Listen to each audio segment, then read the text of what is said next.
판타지 영화 가운데 반지의 제왕이라고 하는 영화가 있었지요.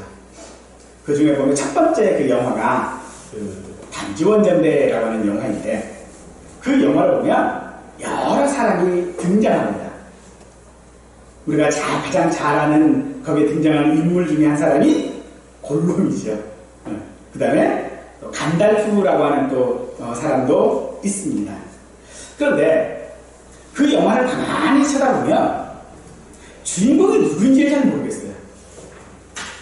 보통 영화들은 주인공이라고 하는 것이 있기 마련이잖아요. 그런데 이 반지의 제왕은 특이하게도 주인공이 누구인지를 잘 모르겠어요. 여러분은 이 영화에서 주인공이 누구라고 생각합니까? 저는 이 영화에서 주인공은 호빗 쪽인 프로도라고 생각을 합니다. 이 프로도는 강하지 않습니다. 이 프로도는 다른 사람에게 매우 의존적인 사람입니다. 그럼에도 그는 노력은 해요. 근데 그 노력이 그 주변에 도움 없이는 아무것도 할 수 없는 프로도이기 때문에 노력할 수밖에 없는 그런 사람이 바로 이 프로도이죠. 그런데 이 프로도는 끝까지 자기의 그 해야 할 일, 그거를 완수하고 마는 것이 바로 이 영화에서 존재감도 없고 정말로 저런 사람이 주인공이어야 돼 라고 할 정도로 의심하는 이 프로도가 저는 주인공이라고 생각을 합니다. 하나님께서 이 땅을 창조하셨습니다. 하나님께서 창조한 이 세계는 완전합니다. 그러나 이 완전하다라고 하는 이야기는 기계적인 완전함을 말하는 것이 아니라 창조주와 창조물의 관계에 있어서 완전하다라고 하는 그런 말입니다.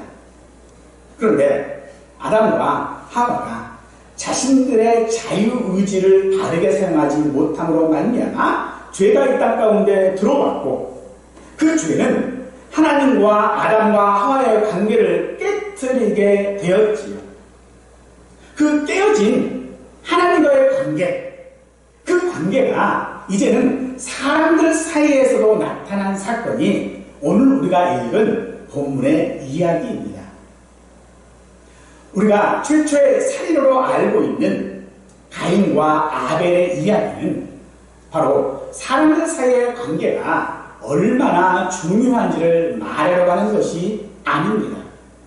이는 하나님과 사람의 관계에 따라 사람들 사이의 관계도 달라진다라고 하는 사실들을 통하여서 우리의 믿음을 확인하고 회복시키시려는 의도를 가진 말씀으로 보아야 할 것입니다. 오늘 이야기는 이러합니다. 세월이 지난 후에 가인은 땅의 소산으로 제물을 삼아 하나님께 드렸고, 아벨은 양의 첫 새끼와 그 기름으로 드렸습니다. 하나님께서는 아벨과 그의 제물은 받으시고 가인과 그의 제물은 받지 않으셨습니다. 가인은 자신의 제물을 받지 아니하시는 하나님께 화가 났습니다. 얼마나 화가 났는지 그 얼굴색이 변했다라고 성경은 말하고 있죠. 그런 얼굴색이 변한 가인에게 하나님께서 물으십니다. 너 왜 화를 냈느냐? 너의 안색이 왜 변했느냐? 라고 하시며 7절에서 내가 선을 행하면 어찌 낯을 들지 못하겠느냐? 선을 행하지 아니하면 죄가 문에 엎드려 있느니라. 죄가 너를 원하나 너는 죄를 다스릴지니라 라고 말씀하시죠. 하지만 가인은 억울했습니다. 동생 아벨에게 자신의 그 억울한 심정을 하소연해 보지만 하나님께서 자신의 재물을 받지 않으신 것을 인정하기 싫어했지만 그 분은 더욱 커져만 갔습니다. 결국 자기 안에 있었던 그 분을 다스리지 못해 동생을 죽이고 말았지요. 결국 가인은 하나님 앞에 있어야 했지만 하나님을 떠나게 되었습니다. 16절 보면 가인이 여호와의 앞을 떠나서 에덴 동쪽 롯 땅에 거주했다라고 말하고 있죠. 오늘 이야기의 핵심을 우리는 보통 아벨에게 두기를 좋아합니다. 하지만 창세기 4장은 가인과 그의 후손에 대한 기록입니다. 따라서 오늘 본문의 주인공은 아벨이 아니라 가인이 되어야 하는 것이죠. 가인은 열심히 했습니다. 그런데 그 열심히 인정받지 못한 삶을 살았던 것이죠. 그래서 이 과인의 상황을 통하여 오늘 우리가 있어야 하는 자리를 확인하고 그 자리에서 선을 행하는 삶이 되기를 간절히 축원합니다. 가인이 동생 아벨을 죽인 배경에는 가인이 드린 재물을 하나님께서 받지 않으셨다는 데 배경이 있을 것입니다. 하나님께서 가인과 그의 재물을 받지 않으신 이유를 본문에서 우리는 직접적으로 알 수는 없습니다만 7절에서 내가 선을 행하지 않았기 때문이다 라고 하는 사실들을 통하여 분명 그 재물이 하나님밖에 합당하지 않았다라고 하는 것을 우리는 알 수 있습니다.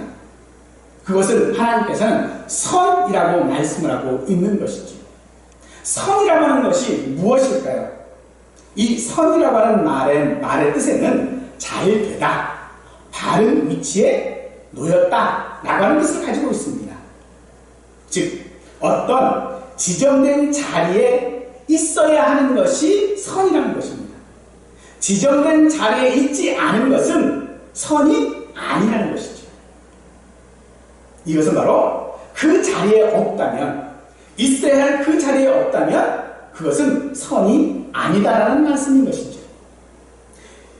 이 말씀은 하나님께서 가인의 제사와 그의 제물을 받지 않으신 이유가 가인 탓이라는 것이죠.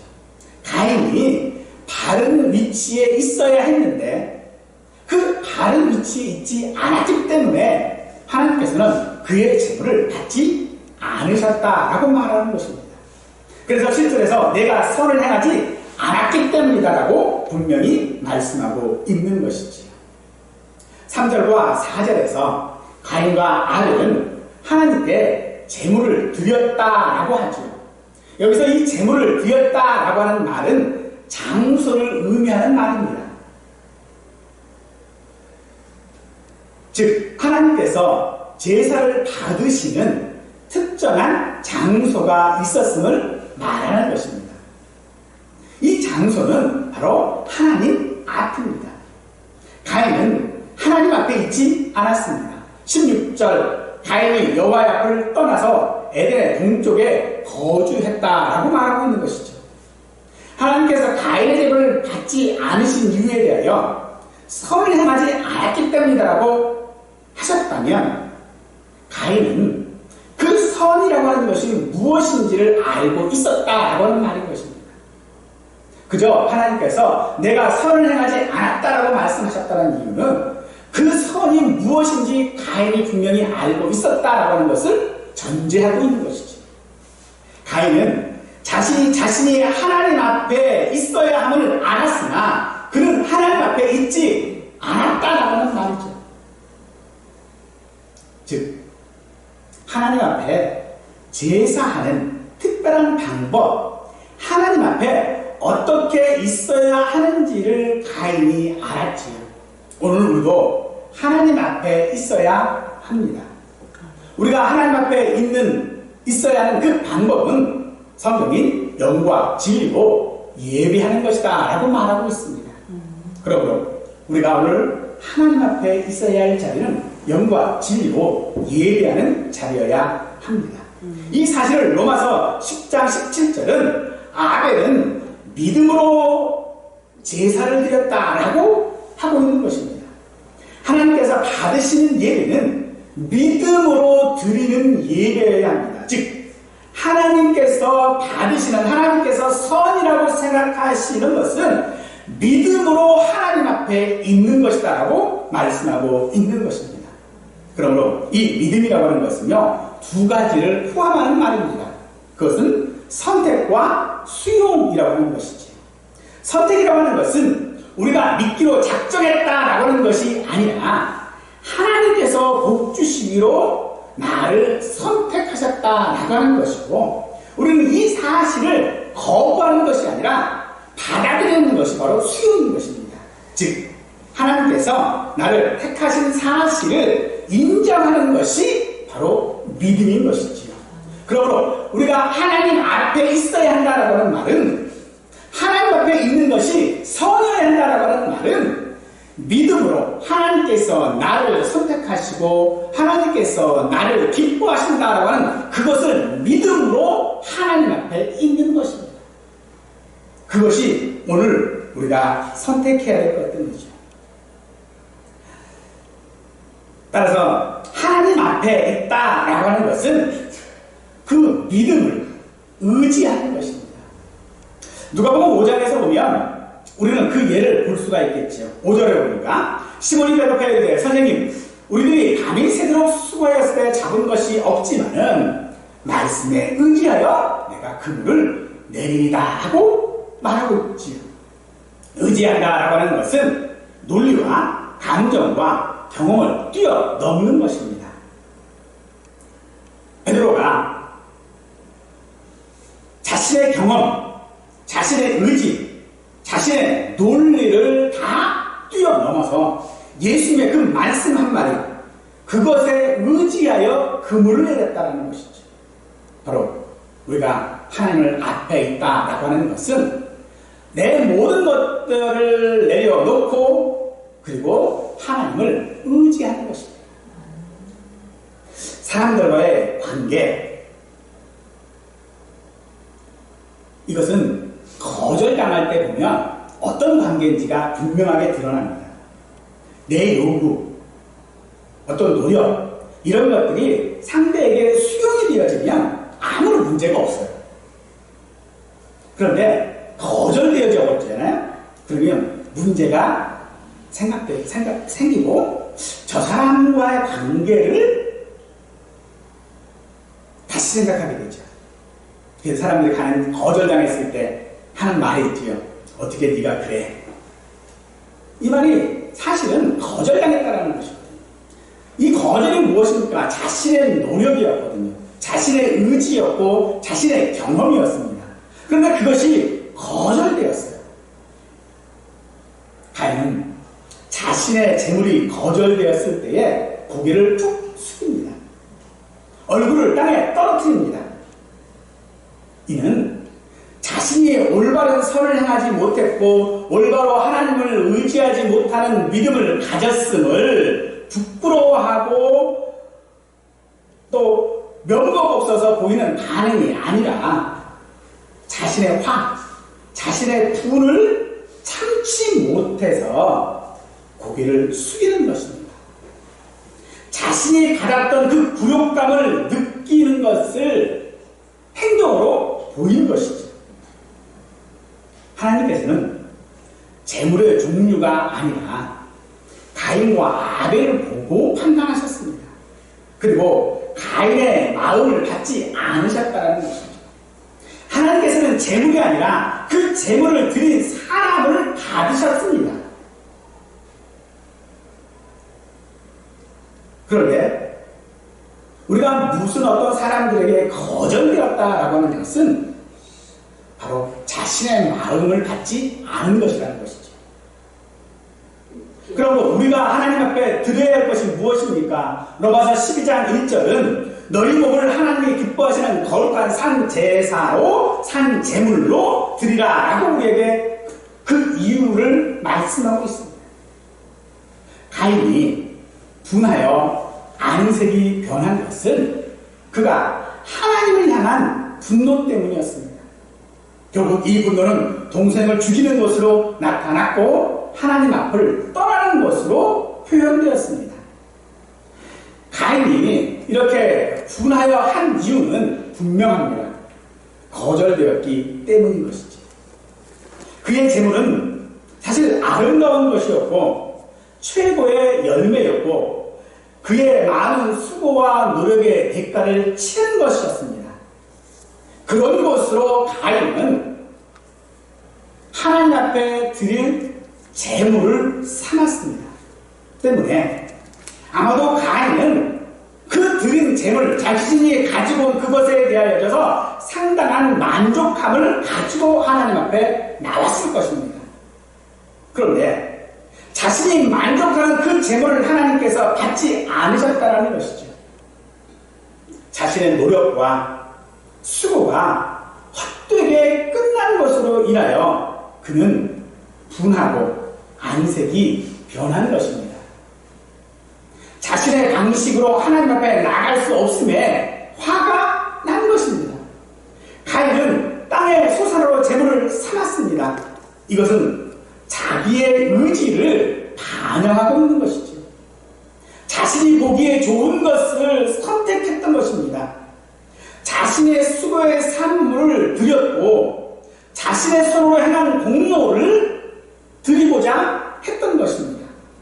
때문에 하나님은 가인의 재물을 거절하신 것이죠. 하나님 앞에 자신의 의지를 반영한 재물을 드리는 이 가인은 하나님 앞에 그의 재물들은 가증한 것이 되어줄 수밖에 없는 것이죠. 이런 하나님 앞에 거절됨에 통하여 들어서 유다서 11절은 그것이 가인의 길이라고 말하고 있습니다. 그런 사람에게 화가 있다라고도 하십니다. 자기 방식과 자기 의지로 살지만 결코 하나님 앞에 있을 수 없는 길이 가인의 길입니다. 우리는 자신의 의지로 구원받지 않았습니다. 내 의지로 태어나지도 않았습니다. 그래서 로마서 12장 2절은 우리에게 그런 세대를 본받지 말라라고 말합니다. 자기 마음대로 할 수 있다라고 하는 것은 대단히 부러운 일이겠죠. 자신이 마음먹은 대로, 자신이 노력한 대로 모든 결과들이 나오면 얼마나 좋겠습니까? 그래서 많은 사람들이 그것을 부러워할 수밖에 없지요. 그런데 성경은 우리에게 그런 세대를 본받지 말라라고 하십니다. 무엇 때문입니까? 바로 그런 세대는, 그런 세대, 자신의 노력과 자신의 모든 것으로 할 수 있는 세대는 결코 하나님 앞에 있을 수 없기 때문인 것입니다. 관계에 있어서 가장 중요한 것, 그것은 바로 장소입니다. 어느 장소에 있냐는 것이죠. 그것은 바로 오늘 우리가 하나님과의 관계에 있어서 우리는 하나님 앞에 있어야 합니다. 우리의 모든 삶의 정황들이 하나님 앞이어야 한다라고 하는 것입니다. 우리는 원하지 않는 시대에 살고 있습니다. 누가 이런 전염병이 창궐하는 시대에 살고 싶겠습니까? 누가 전쟁이 흥한 시대에 살고 싶겠습니까?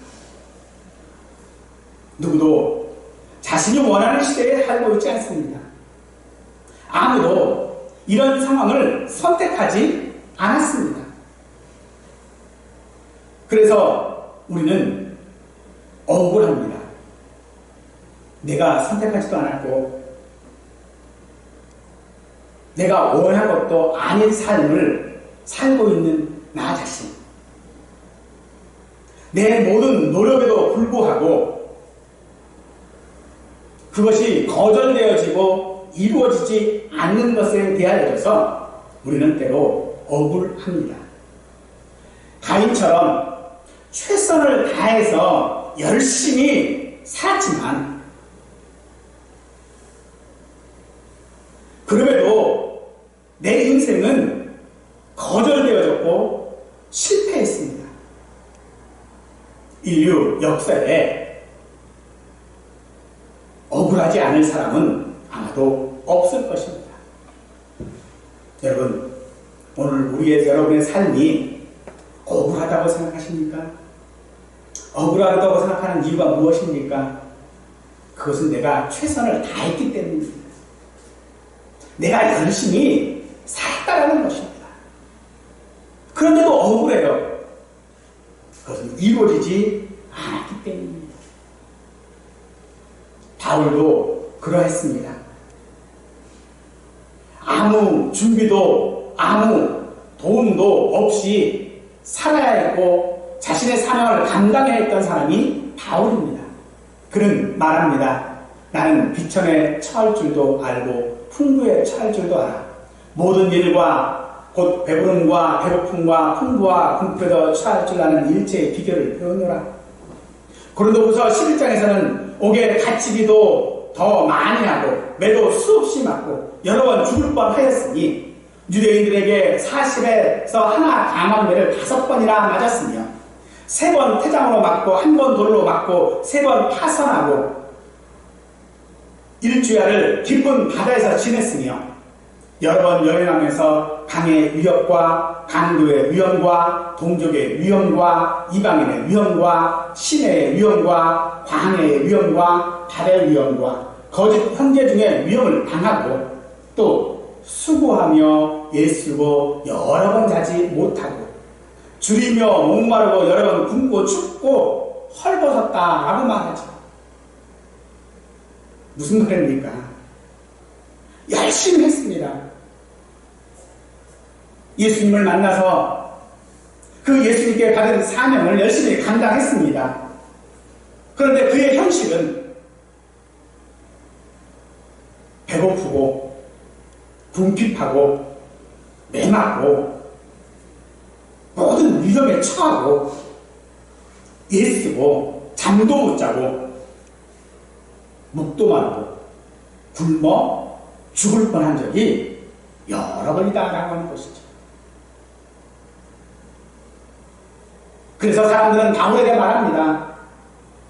당신이 사도라면서 왜 그렇게 못생겼습니까? 당신이 사도라면서 왜 그렇게 굶고 다닙니까? 당신이 사도라면서 어떻게 그렇게 매맞고 다닙니까? 라고 사람들은 말합니다. 바울에게 해명을 요구하는 것이죠. 오늘 우리도 그런 질문을 받지 않을까요? 당신이 믿는 사람이라면서, 당신 하나님은 능력이 있다면서, 당신이 기도하면 하나님께서 들으신다면서, 그런데 왜 지금 당신은 그것을 위해서 기도하고 있고 그것을 위해서 애쓰고 있고 그것 때문에 잠 못 자고 그것 때문에 모든 위험들을 당하는 이유가 도대체 무엇이냐라고 말하고 있는 것입니다.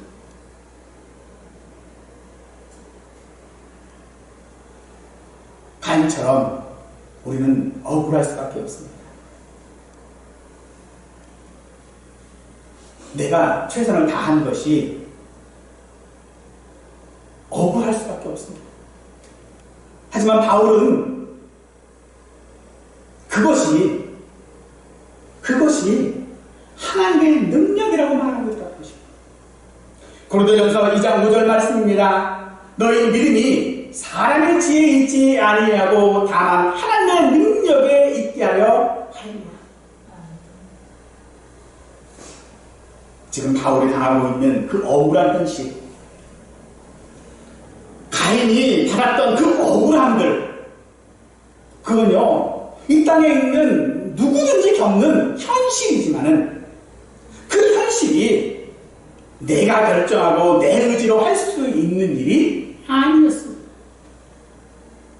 그럼에도 그것이 내가 하나님 앞에 살아가야 할 이유다라고 말하고 있는 것입니다.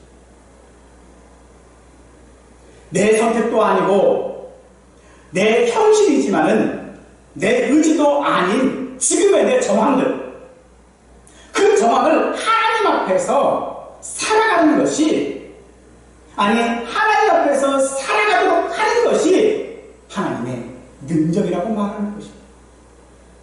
여러분, 합창을 들어보신 적 있을 것입니다. 합창에서 가장 중요한 파트, 그 파트가 베이스입니다. 이 베이스는요 멜로디 없이 거의 단음의 연속입니다. 그 단음의 연속인 베이스 위에 다른 음들이 있어야 그것이 화음이 되어집니다. 하나님의 능력, 오늘 우리의 정황, 이건 우리의 삶의 베이스인 것입니다. 여러분, 내 노력이, 내 열심이 허사가 되었다고 분내지, 억울해하지 마시기 바랍니다.